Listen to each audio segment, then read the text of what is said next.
அப்படி சொல்லும்போது ரசூலுல்லாஹ் சொல்றாங்க, அப்படி பாறைகளும் மரங்களும் காட்டி கொடுக்கும் இல்லல் கர்கத், கர்கத் என்ற மரத்தை தவிர அந்த மரம் மட்டும் காட்டி கொடுக்காது. ஏனென்றால் இன்னஹா ஷஜரத்துன் யஹூதியா, அது ஒரு யூத மரம் ரசூலுல்லாஹ் சொன்னாங்க.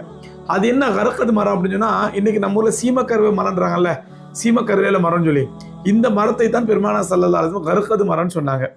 ஏன் இந்த சீமக்கருவேல மரத்தை ஏன் யூத மரம்னு சொன்னாங்க அப்படின்னா, இன்னைக்கும் பார்த்தீங்கன்னா சீமக்கருவேல மரம் வந்து நம்முடைய விவசாயத்தை நாசமாக்கக்கூடிய ஒரு மரம் சீமக்கருவேல மரம். இன்னொன்று சொல்லப்போனா, இந்த சீமக்கருவேல மரத்துல ஒரு பசுமாட்டை 3 மாசம் கட்டி போட்டிங்கன்னா அந்த பசுமாடு மலடா போயிடும், அது குட்டி போடுற தன்மையே போயிடும்.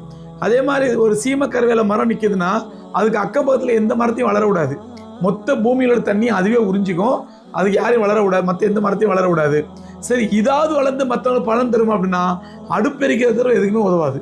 சீமக்கருவேல மரம் அடுப்பு எரிக்கிறது தவிர எதுக்குமே உதவாது. ஸோ அந்த மாதிரி